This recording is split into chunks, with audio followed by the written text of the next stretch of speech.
I'm back for another week of hard-hitting questions with Managing Director of Realmark, John Percudani. John, thanks for joining me again. Pleasure, Dan.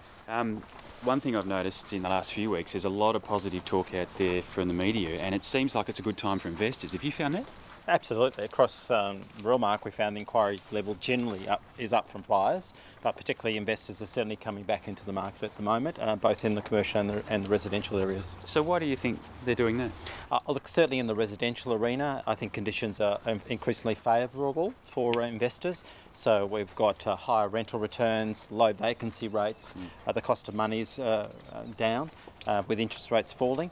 And of course, sentiment just generally is better with investors at the moment. Yeah, some good positive sentiment coming from international economies and media likes as well. So there's just some really positive talk, I suppose, out there that might be freeing up a bit of that cash we've been sitting on. There's a combination of lots of things that's just right for investors, and it hasn't been like that for quite some time now.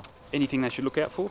Oh, look, I think there's lots of challenges for investors, particularly new to the marketplace. You know, tenant selection, making sure the rental return is correct.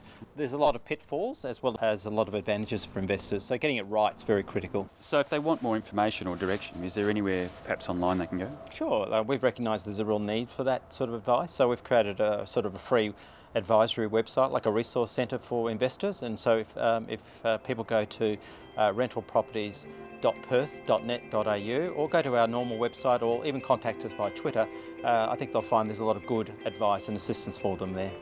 Thanks, John. We'll catch up with John for more property advice next week on the show.